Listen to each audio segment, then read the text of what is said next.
Selamat pagi Bapak Ibu Saudara sekalian yang saya kasihi. Senang sekali berjumpa dengan Bapak Ibu Saudara melalui program Renungan Pagi hari ini.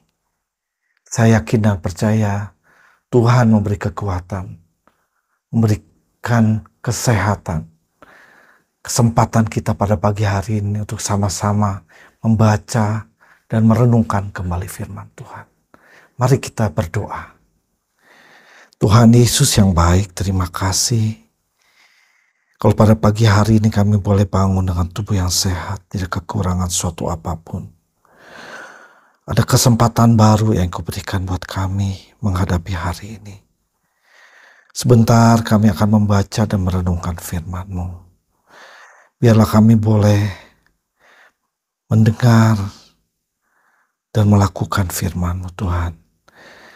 Tolong kami Roh Kudus supaya kami dapat mengerti dan Kau beri kekuatan untuk kami dapat melakukan semuanya. Terima kasih Tuhan. Kami mengucap syukur, kami sambut firman-Mu pada pagi hari ini. Haleluya. Amin. Baik saudara, mari kita buka renungan pagi hari ini yang mempunyai judul atau tema jangan ada dusta. Ya, ada di dalam Efesus 4 ayat yang ke-25. Mari kita sama-sama buka Alkitab kita. Saya akan bacakan untuk Bapak Ibu Saudara sekalian. Karena itu buanglah dusta dan berkatalah benar seorang kepada yang lain. Karena kita adalah sesama anggota. Tulisan ini dari Rasul Paulus kepada jemaat yang ada di Efesus yang digembalakan oleh Timotius. Dia inginkan bahwa jemaat Tuhan mulai membuang dusta dan berkata-kata benar. Ya. Membuang dusta dan berkata-kata benar seorang kepada yang lain. Karena kita adalah sesama anggota. Sebuah survei terhadap Pasutri tentang integritas atau kejujuran dari 2.100 responden didapati 74,3% mereka pernah berbohong dan pernah dibohongi. Atau pernah berdusta. Ya, sederhananya berarti 3 orang dari 4 itu pernah berbohong, saudara. Kelihatannya mengejutkan, saudara ya. Ternyata banyak yang suka berbohong atau berdusta. Statistik ini tinggi, ya. Mengejutkan buat kita semua. Tapi kalau kita melihat ke dalam diri kita, kita juga pernah berbohong. Termasuk saya kepada orang lain. Dan bersamaan pula kita juga pernah dibohongi oleh orang lain, saudara. Itu satu fakta, satu realita yang ada, saudara. Ya, kenapa berbohong? Ya, berbohong dari hal yang paling sepele, yang paling kecil, paling sederhana, sampai kepada hal yang paling rumit. Ya, mungkin yang sederhana supaya aman gitu ya saudara ya. Ketika ditelepon, sudah di mana? Karena diharapkan datang karena waktunya sudah OTW gitu katanya saudara ya. Ada dalam perjalanan, padahal kita belum berangkat. Atau ditanya posisi di mana? Kita sebut posisi tertentu padahal kita tidak ada di posisi itu. Kelihatannya sederhana saudara ya, tapi itu masuk dalam kategori bohong atau dusta. Atau kepada klien kita, sesama bisnis kita, untuk menyelamatkan bisnis kita, kita terpaksa berbohong atau berdusta. Atau untuk meningkatkan sesuatu yang sifatnya volume tertentu untuk persaingan di pasar. Sehingga ada dusta di dalamnya saudara. Rupanya jemaat di Efesus ini sudah menjadi biasa, saudara ya. Karena terlalu banyak berdusta kita ucapkan.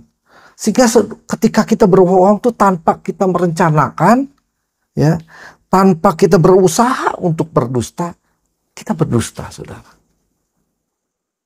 Menyadari tidak, saudara? Ketika waktu tadi katakan OTW, sepertinya kita benar, padahal kita sedang berbohong, saudara. Jadi tanpa kita berusaha untuk berdusta, kita sudah berdusta, saudara.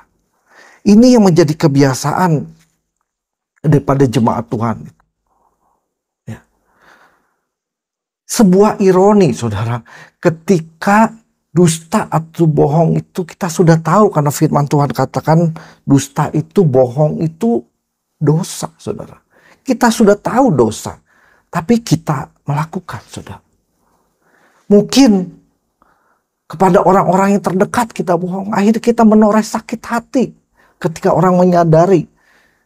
Anak kita mungkin, orang tua kita, rekan kita, teman sepelayanan kita. Ketika kita berbohong, mungkin kita tidak berasa berbohong, saudara. Tapi itu sudah menoreh satu luka di hati seseorang, saudara. Ini yang menjadi keprihatinan daripada Rasul Paulus ketika itu. Dan dusta juga menghancurkan kepercayaan, saudara. Ya mungkin kita anggap aman-aman saja, saudara. Zaman kini adalah zaman digital, saudara. Rekam jejak kita dapat dikonfirmasi satu dengan yang lain. Atau dengan kata lain, di-cross satu dengan yang lain. Jadi kalau kita berkata benar atau bohong, bisa ketahuan, saudara. Dan itulah yang menimbulkan konflik, saudara. Kalau hal ini terjadi di rumah, mungkin kita dapat mengakui dan minta maaf sama istri kita, atau sama suami kita, atau sama anak, atau sama orang tua kita. Tapi kalau di tempat yang lebih luas lagi, saudara, konflik, saudara, ya, bisa menimbulkan konflik. Karena apa, saudara? Dusta itu sudah menjadi kebiasaan. Ya. Inilah yang terjadi di Efesus ketika itu, saudara. Untuk menanganinya, Paulus mendorong umat-umat Tuhan, jemaat Tuhan yang ada di Efesus untuk tidak berdusta. Agar kita semakin akrab di dalam komunitas apapun, jangan ada dusta di antara kita. Di keluarga, dimanapun. Ya. Paulus menulis di sini bahwa karena itu buanglah dusta. Jadi tidak ada kompromi, saudara. Bukan sedikit dusta, tapi buanglah dusta dan berkatalah benar seorang kepada yang lain. Karena kita adalah sesama anggota. Ya, sesama anggota, saudara, ya. Kalau dikatakan bahwa kita berdusta kepada anggota, berarti kepada anggota itu kepada diri sendiri, saudara. Ya. Jujur kepada diri sendiri. Berbohong juga berdampak kepada diri sendiri. Kalau kita baca di ayat sebelumnya, ya, ayat 24. Dan mengenakan manusia baru yang telah diciptakan menurut kehendak Allah.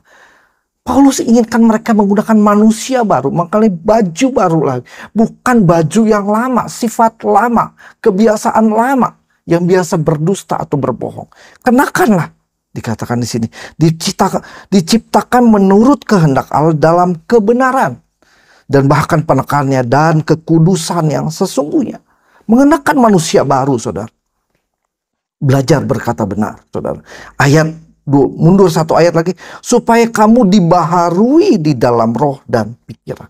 Jadi cara untuk kita tidak berdusta, Paulus katakan, dibaharui di dalam roh dan pikiran. Ya, merubah mindset kita, merubah cara pikir kita, merubah pola pikir kita. Bahwa ketika kita ingin berbohong, itu akan menimbulkan luka. Orang tidak percaya dan bahkan dosa. Kita mulai membiasakan diri untuk berkata benar.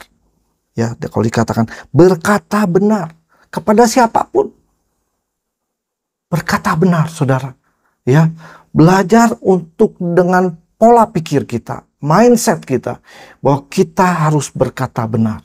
Belajar, saudara, ya, mulai membiasakan diri, ya. Dan membiasakan jujur, saudara, ya. Membiasakan jujur, perkatakan apa adanya. Ya di atas yang ya, tidak di atas yang tidak. Itu yang Paulus inginkan kepada jemaat Tuhan yang ada di Efesus, saudara. Demikian kita dalam persekutuan. Kalau timbul konflik dengan adanya dusta, adanya bohong, ini harus ditangani secara serius. Mungkin oleh pemimpinnya. Ya, ditangani secara serius. Yang akhirnya kalau itu dapat terbuka dengan baik, ya, dapat diketahui dengan baik, tidak menimbulkan sakit hati satu dengan yang lainnya. Tentunya akhirnya timbul keakraban dalam persekutuan itu, saudara. Yang lalu sudah berlalu. Yang ke depan mari kita hadapi. Karena Yesus Allah kita tidak pernah mengorek masa yang lalu. Dia selalu melihat ke depan.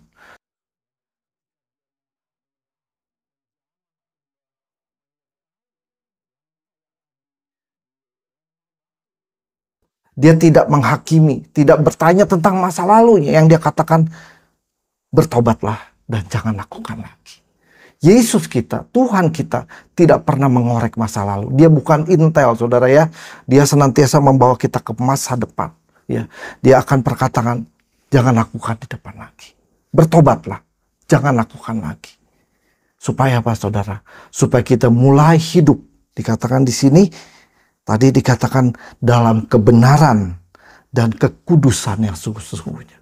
Karena ketika kita ada di dalam kekudusan, tidak bercela, itulah orang-orang yang akan menyambut kedatangan Kristus yang kedua kali.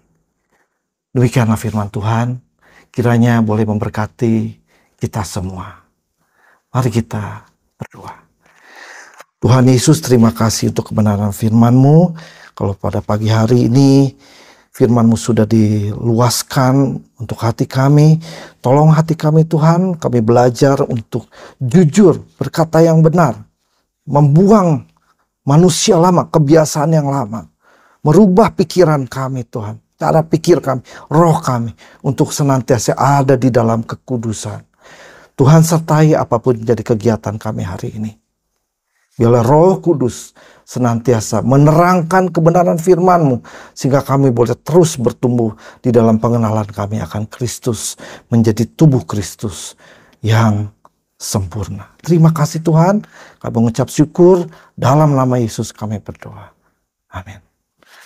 Selamat pagi, selamat beraktivitas. Tuhan Yesus memberkati kita semua.